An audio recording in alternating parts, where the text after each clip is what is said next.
우리 성도님들 너무 은혜를 많이 받으신 것 같아요. 말을 못할 정도로. 그죠? 네, 다시 한번 하나님께 영광 돌리겠습니다. 네. 여기에 부임해서 깜짝 놀란 것이 여러 가지가 있는데 하나가 우리 성가대예요. 찬양단과 성가대인데 너무 훌륭하게 멋있게 실력 있게 하나님께 영광 돌리는 모습이 너무 멋있더라고요. 그죠? 네, 우리 사석교회 자랑인 줄로 믿습니다. 네, 그래요. 제가 뭐 3,000명, 4,000명 모이는 교회에서도 부목으로 있었지만은 거기에서 보면요, 거기에 성가대보다 못하질 않아요. 야, 최고입니다.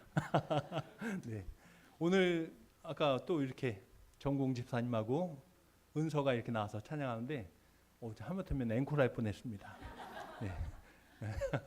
너무 찬양을 한 사람 한 사람이 다 하나님께 은사를 받았고 그 은사가 하나님께 영광이 된 줄로 믿습니다.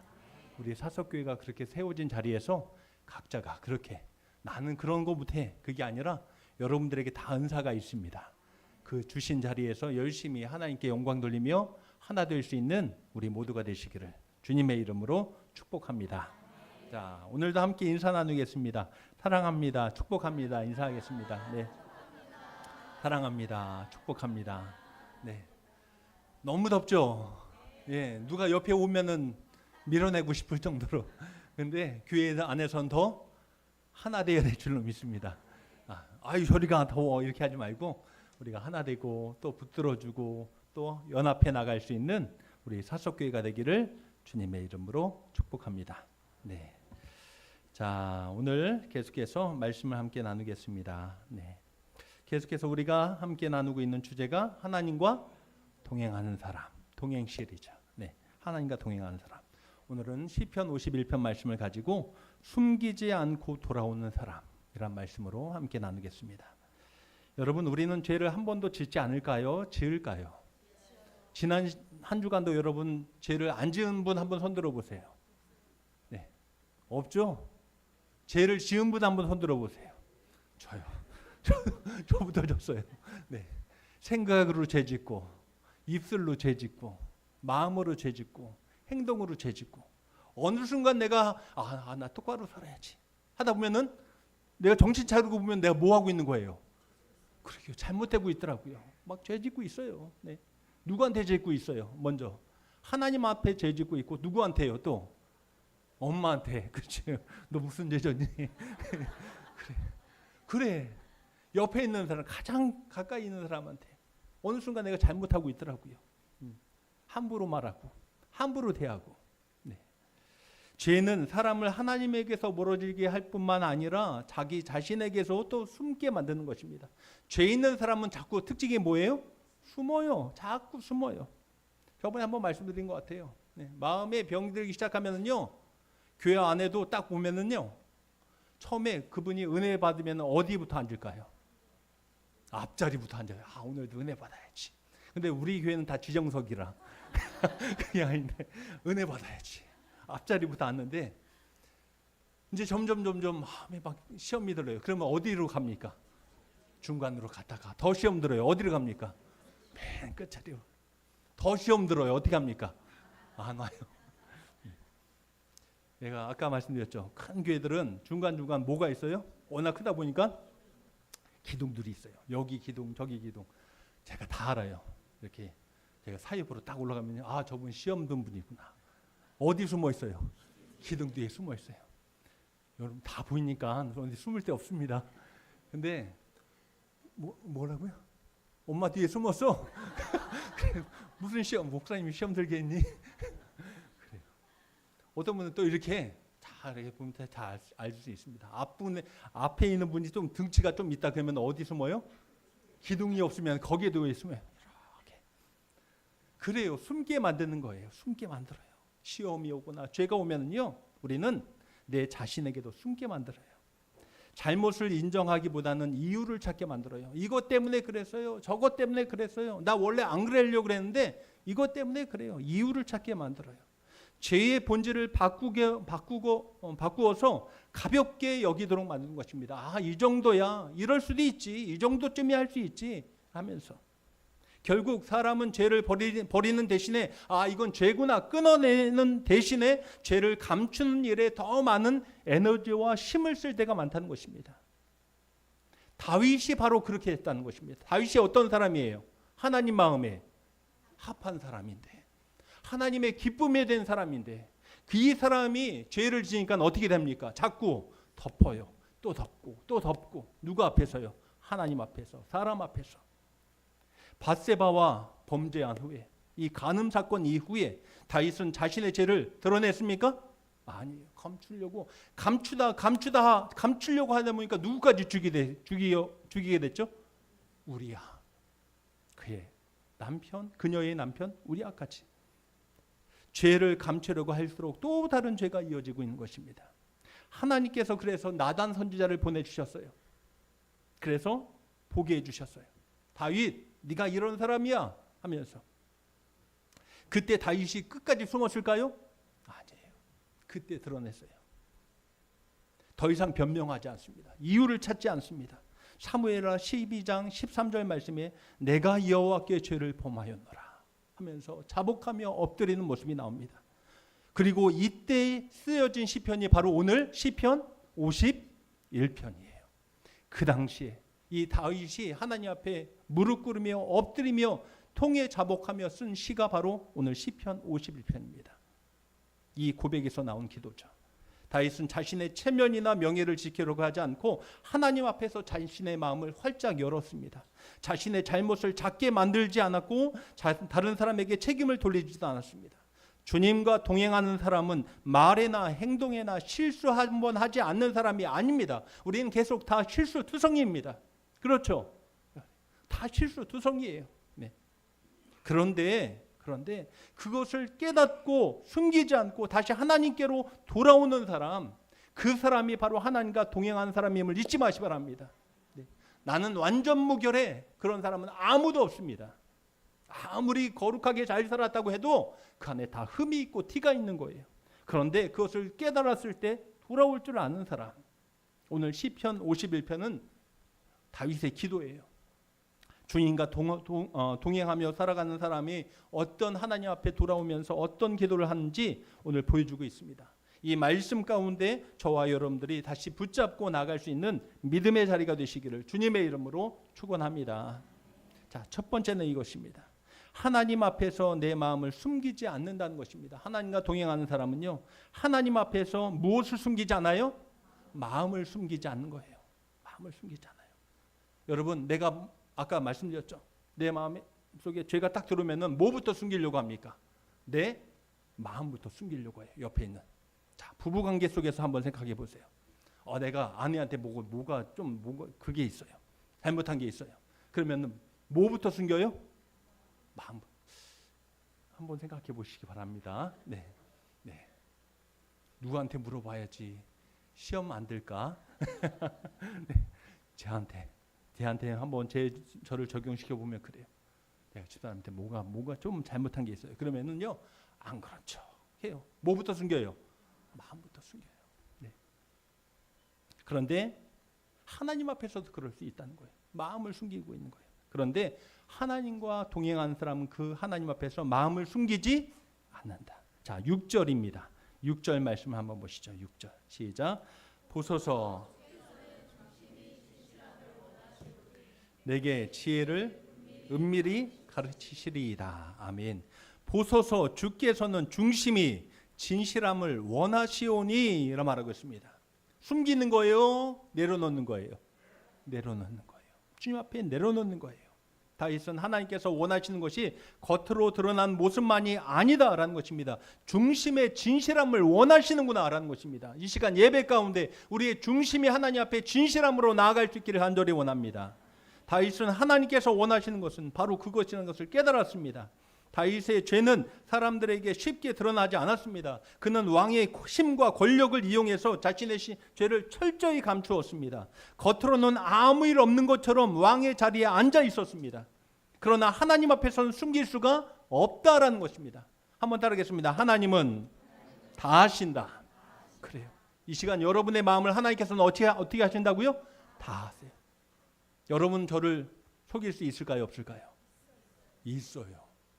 안 그런 척 속일 수 있어요. 저도 여러분을 속일 수 있을까요? 없을까요? 있어요. 감쪽같이 속일 수 있어요. 안 그런 척 하면서. 그런데 하나님은요, 속일 수 없어요. 하나님 앞에서는 속일 수 없어요. 하나님은 다 아십니다. 그래서 다윗은 4절에서 이렇게 고백하죠.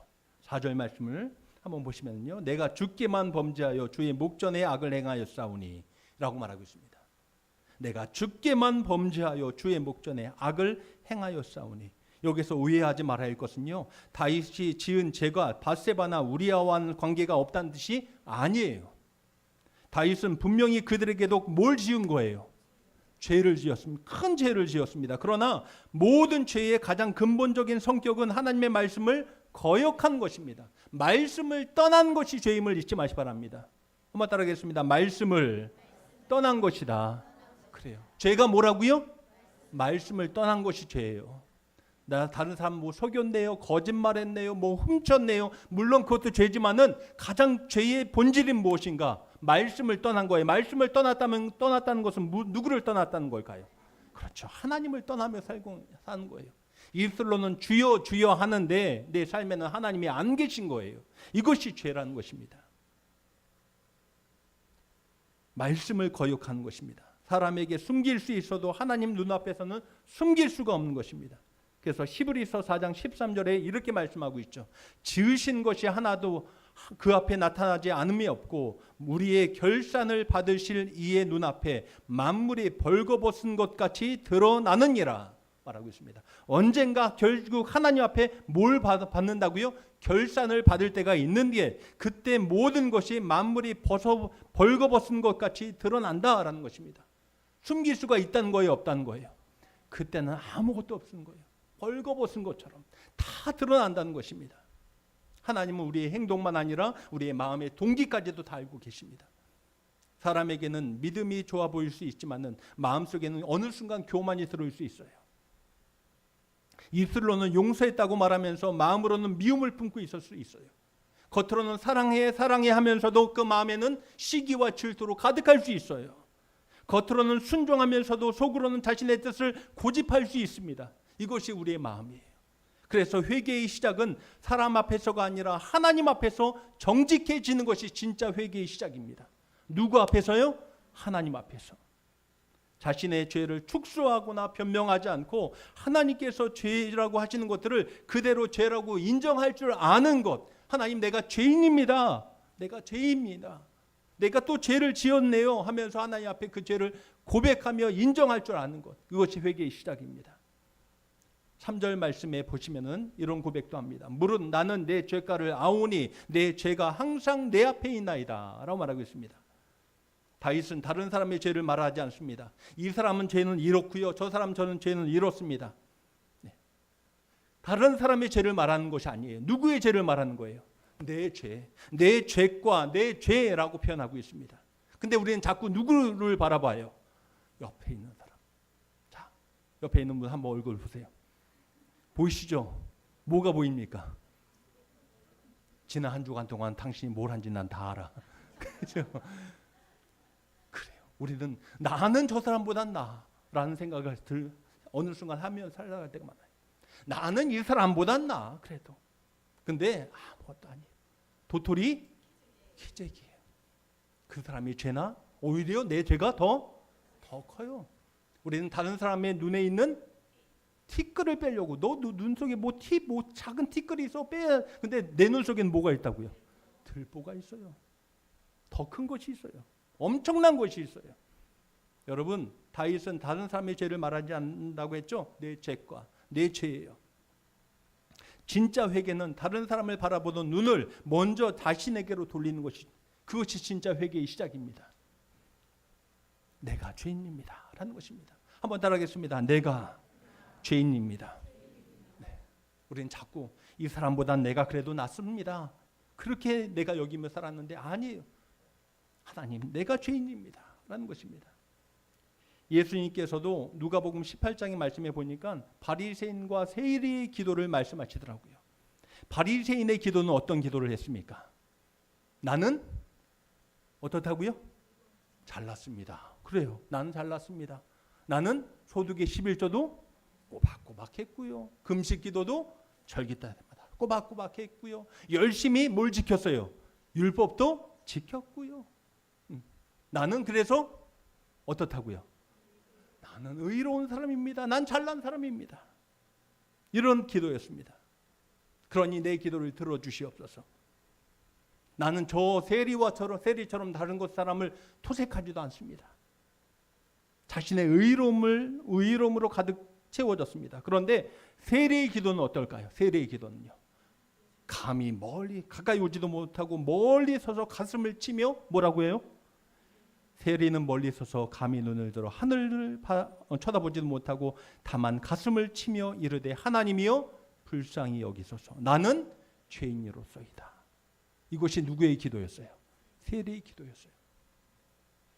예수님은 자신을 높인 바리새인의 기도가 아니라 그냥 하나님 앞에 엎드려 자신의 죄를 고백한 누구의 기도를요? 세리의 기도를 들으시고 의롭다 하심을 받고 내려갔느니라 라고 표현하고 있습니다.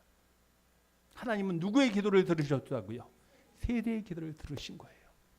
내가 잘났습니다. 나 열심히 했습니다. 봉사 많이 했습니다. 나 같은 사람 없습니다. 그 기도는 끝난 거예요. 하나님, 내가 죄인입니다. 엎드린 사람이 하나님 앞에 의롭다 하심을 얻은 거예요. 주님과 동행하려면 하나님 앞에서 내 마음을 숨기지 말아야 합니다. 죄를 숨기는 동안에는 바른 길을 걸어갈 수 없습니다. 그러나 죄를 인정하고 하나님 앞에 꺼내놓을 때 회복이 시작될 줄로 믿습니다. 하나님께서 우리의 죄를 드러내시는 것은요, 우리를 부끄럽게 하려고 창피하게 만들려고 하는 것이 결코 아닙니다. 그 죄에서 나를 다시 살리시기 위해서 드러내시는 줄로 믿습니다. 목적이 뭐라고요? 나를 살리기 위해서. 그러므로 말씀을 통해서 죄가 깨달아질 때 우리는 더 이상 변명하고 피하거나 숨지 마시 바랍니다. 하나님, 다른 사람의 잘못보다 먼저 내 마음을 보게 하시고 주님 앞에서 진실하게 회개하며 나아가게 하여 주시옵소서. 이것이 주님과 동행하는 사람의 첫 번째 기도입니다. 마음을 숨기지 않고 하나님 앞에 나아갈 수 있기를 주님의 이름으로 축원합니다. 자, 두 번째 말씀은 이것입니다. 하나님과 동행하는 사람은요, 스스로 고치려 하지 않고요, 새 마음을 구하는 사람입니다. 새로운 마음, 새 마음을 구하는 사람. 자, 10절 말씀을 한번 보시죠. 10절 말씀 함께 읽습니다. 시작. 하나님이여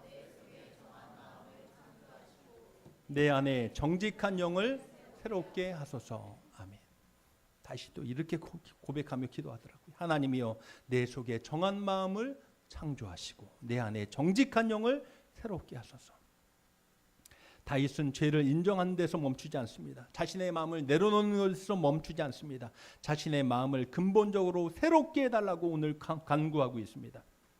알겠습니다. 하나님, 내가 앞으로 조심하겠습니다. 조금 정신 차리겠습니다. 열심히 하겠습니다. 라고만 말하지 않습니다. 내 속에 정한 마음을 창조해 주옵소서 라고 말하고 있습니다. 다윗은 자신의 결심만으로는 죄의 문제를 해결할 수가 있다 없다? 없다. 내 결심만으로는요, 내 노력만으로는요, 내가 새롭게 하나님 앞에 나아갈 수가 없다는 것을 그는 아는 거예요. 내가 또 결심해도 우리는 또 어떻게 해요? 또 무너져요. 지난주에 여러분 결심하셨나요? 안 하셨나요? 예배 드리면서 했어요? 안 했어요? 했어요. 저도 했어요. 말씀대로 살리라. 은혜 받은 대로 살리라. 그런데 무너졌어요? 안 무너졌어요? 무너졌어요. 저도 무너졌어요. 또 미운 생각이 올라오기, 또 누구 꼴보기 싫은 사람이 있고, 또 내 마음속에 막 이상한 마음이 들고요. 또 무너지더라고요. 내 결심만으로는 안 돼요. 안 돼요. 네, 열심히 한번 해보겠습니다. 하나님, 한번 지켜봐 주세요. 안 돼요. 죄는 외부의 환경 문제만이 아니라 어디의 문제일까요? 마음의 문제예요. 예수님께서는 계속 말씀하십니다. 마가복음 7장 21절 이하에 이렇게 말씀하시더라고요. 속에서 곧 사람의 마음에서 나오는 것은 악한 생각, 곧 음란과 도둑질과 살인과 간음과 탐욕과 악독과 속임과 음탕과 질투와 비방과 교만과 우매함이니 이 모든 악한 것이 다 속에서 나와서 사람을 더럽게 하느니라. 어디에서 나온다고요? 속에서 나와서, 마음에서 나와서. 다윗이 행했던 이 간음과 살인은 어디에서 시작된 걸까요? 그렇죠. 환경에서 시작된 것이 아니에요. 마음에서 시작된 거예요. 마음에 들어온 욕망을 말씀으로 끊어내지 못하니까 그것이 죄가 행동으로 이어지게 된 것입니다. 그래서 우리에게는 분명히 필터가 있어야 돼요. 말씀이라는 영적인 필터가 있어야 될 줄로 믿습니다. 이제 우리 가정마다 뭐가 있습니까? 다 있습니다. 뭐가 있을까요? 뭐가 있죠? 간이 있어요. 네, 간이 맞아야 돼요. 네. 집집마다 정수기 있죠. 정수기 없으신 분? 없어요. 네, 알겠습니다. 공기청정기 있으시죠? 없어요. 야, 역시 진천은 생거 진천이에요. 물 좋고 산 좋고. 네, 그래서 서울에 살면서 꼭 필요한 게 뭘까요? 정수기, 공기청정기. 수리는 꼭 있어야 돼. 그때 버릇이 돼 갖고요. 지금도 계속 어디 가면 그거 꼭 갖고 다녀요. 네. 필터가예요. 근데 그 공기청정기 정수기에서 가장 핵심이 뭡니까? 필터예요. 잘 걸러줘야 돼요. 아무리 더러운 물이 들어와도 필터를 통해서 뭐가 나와야 돼요? 깨끗한 물로 나와야 돼요. 아무리 더러운 공기도 걸러져서 깨끗한 공기로 걸러져서 나오는 거예요. 필터예요. 우리의 삶에도 뭐가 있어야 된다고요? 필터가 있어야 돼요. 내가 하고 싶은 말 많아요. 그죠? 다시 한번 보세요. 부부끼리 한번 있으면 부부끼리 한번 보세요. 할 말이 있어요, 없어요? 한번 보세요. 할 말은 많으나 하지 않아요. 네, 나 우리 집사람한테 할 말이 얼마나 많은데요. 아침에도 할 말이 많아요. 그런데 뭐가 있어야 돼요? 필터가 있어야 돼요. 걸러야 돼요. 아, 이건 아니구나. 아, 이거 아니구나. 이거 아니구나. 그런데 내 생각의 필터가 아니라 누구의 필터가 있어야 돼요? 말씀의 필터가 있어야 돼요. 근데 어느 순간 우리는 그것을 떼놓고 살아요. 그래서 내 마음대로, 내 생각대로, 내가 하고 싶은 대로 마음대로 막 교회 안에서도 집에서도 세상 속에서도 그렇게 살아갈 때가 많아요. 그러니까 항상 내 입에서 나오는 게 뭘까요? 죄야. 죄예요, 죄. 다툼과 시기와 미움과 그것밖에 안 나오는 거예요. 오늘 다윗은 것을 깨달았다는 거예요. 하나님, 내 입술에 필터를 주시옵소서라는 것입니다. 내 마음속에 필터를 주시옵소서.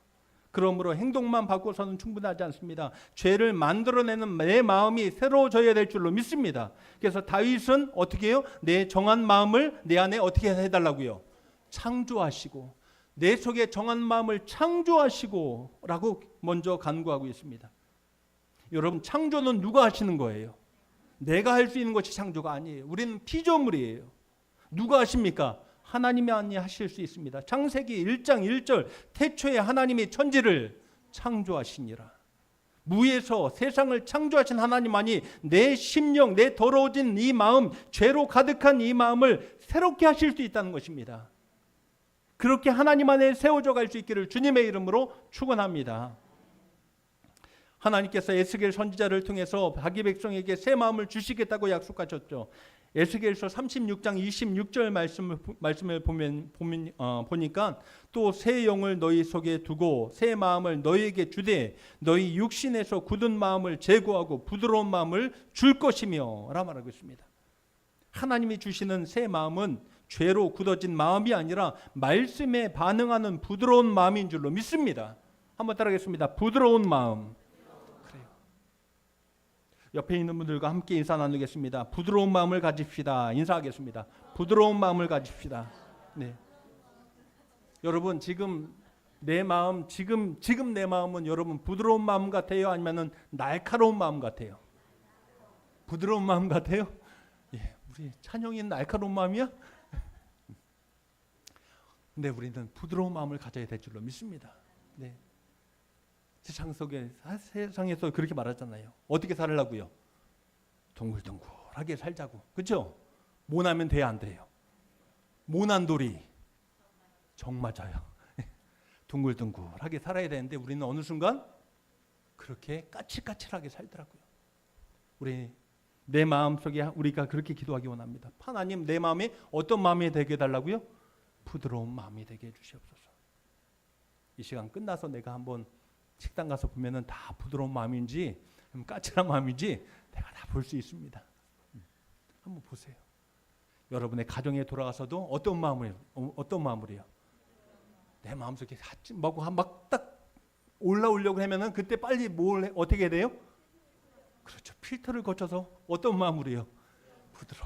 부드럽게 그렇게 하나님 앞에서 세워져 갈 수 있기를 주님의 이름으로 축복합니다. 자, 내 뜻만 고집하는 것이 아닙니다. 하나님의 뜻에 순종하는 마음이 부드러운 마음이에요. 이 약속은 그리스도 예수 안에서 성취된 줄로 믿습니다.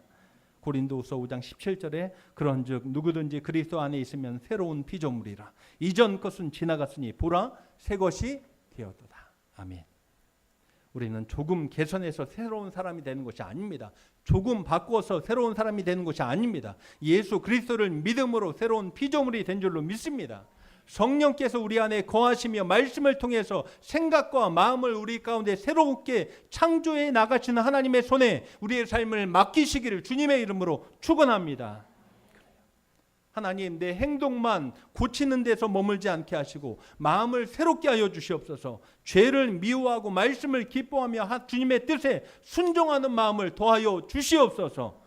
그렇게 기도하며 나아갈 수 있는 믿음의 동행을 하며 나아갈 수 있는 하나님의 사람들이 되시기를 주님의 이름으로 축원합니다. 자, 마지막 세 번째 말씀은 이것입니다. 하나님과 동행하는 사람은요, 용서의 기쁨으로 다시 순종하는 사람이다 라는 것입니다. 용서의 기쁨으로 다시 순종할 줄을 아는 사람이다. 자, 12절 말씀 마지막 절 함께 보시죠. 12절 말씀 함께 읽습니다. 시작. 주의 구원의 즐거움을 내게 회복시켜 주시고. 아멘. 다윗은 죄로 인해 구원의 기쁨을 잃어버렸습니다. 죄는 잠시 즐거움을 주는 것처럼 보이지만은 결국 영혼을 메마르게 만드는 것이 바로 죄입니다. 다윗은 죄를 숨기던 그때의 고통을 시편 32편에서 고백했습니다. 시편 30편 3절 말씀에 보면 내가 입을 열지 아니할 때에 종일토록 신음함으로 내 뼈가 쇠하였도다 라고 고백합니다. 그는 왕국에도 있었고 왕위도 그대로 있지만 다윗의 영혼에는 기쁨이 없었다는 것입니다. 내 뼈가 쇠하였도다 라는 것은 다 말라 비틀어졌다는 것입니다. 기쁨이 없다는 것입니다. 죄를 감추는 동안에 그 마음은 메말라 갔습니다. 그러나 그가 죄를 자백했을 때 하나님께서는 그에게 기쁨을 다시 열어주신 줄로 믿습니다. 죄를 숨기면 기쁨을 잃지만 죄를 자백하면 그리고 돌아오면 용서의 기쁨을 누리게 된다는 것입니다. 그래서 요한 1서 1장 9절에서도 동일한 말씀을 하고 계시죠. 만일 우리가 우리 죄를 자백하면 그는 미쁘시고 의로우사 우리 죄를 사하시며 우리를 모든 불의에서 깨끗하게 하실 것이요 라 말하고 있습니다. 누구 안에서요? 예수 그리스도 안에서. 하나님께서 우리를 용서하시는 근거는요, 잠깐 흘리는 눈물의 기도, 어떠한 결심, 그게 아니에요. 예수 그리스도께서 십자가에서 흘리신 보혈 때문에 우리가 새 생명을 얻게 된 줄로 믿습니다. 그래서 51편 오늘 51편 7절 말씀을 보면은 이렇게 표현하고 있습니다. 7절 말씀도 한번 보시죠. 51편 7절 말씀. 우슬초로 나를 정결하게 하소서. 내가 정하리이다. 나의 죄를 씻어 주소서. 내가 눈보다 희리이다. 뭐로 나를 정결하게 해달라고요? 우슬초. 우슬초가 어디서 나왔을까요? 그러면 우슬초 한번 생각해 보세요. 우슬초가 어디서 나왔을까요? 처음에 이스라엘 백성들이요, 출애굽할 때 마지막 애굽의 심판을 내렸을 때, 장자의 죽음이 왔을 때 그 죽음이 넘어갈 수 있는 방법은 하나였습니다. 뭐예요? 문지방과 문설주에 어린 양의, 그렇죠, 유월절 어린 양을 잡아서 피를 바르라는데 어디에 바르라고 했습니까? 우슬초에 묻혀서 바르라고 했습니다. 거기에서 나온 것이 바로 우슬초예요. 여기서 이렇게 고백하는 거예요. 우슬초로 나를 정결하게 하소서. 다시 말하면 유월절에 어린 양의 피를 문에 바를 때 사용했던 그 우슬초, 예수 그리스도의 그 십자가의 보혈의 그 피로 나를 정결하게 하여 주시옵소서. 이 고백인 것입니다. 이 속죄는 예수 그리스도의 십자가에서 완성된 줄로 믿습니다. 여러분, 내가 조금 바꿔서, 내가 조금 어떻게 결단해서, 내가 하던 말투를 좀 바꿔서, 아니에요. 결코 그렇지 않습니다. 우리는 우리의 죄가 아무것도 아니기 때문에 기뻐하는 것이 아닙니다. 죄가 얼마나 무서운지도 알고 있습니다. 끔찍한지도 압니다. 그러나 예수 그리스도께서 그 죄값을 담당하셨기 때문에 우리는 기뻐하게 될 줄로 믿습니다. 다윗은 구원의 즐거움과 함께 12절에 이렇게 말합니다. 자원하는 심령을 구하고 있습니다. 12절 말씀. 자원하는 심령을 구했고 억지로 끌려가는 신앙이 아니라 용서받은 기쁨으로 순종하기를 원하시는 줄로 믿습니다. 한번 따라하겠습니다. 자원하는 심령. 그래요. 내게 회복시켜 주시고 자원하는 심령을 주사 억지로 하는 신앙이 아니라 어떻게 하라고요? 자원하는 심령.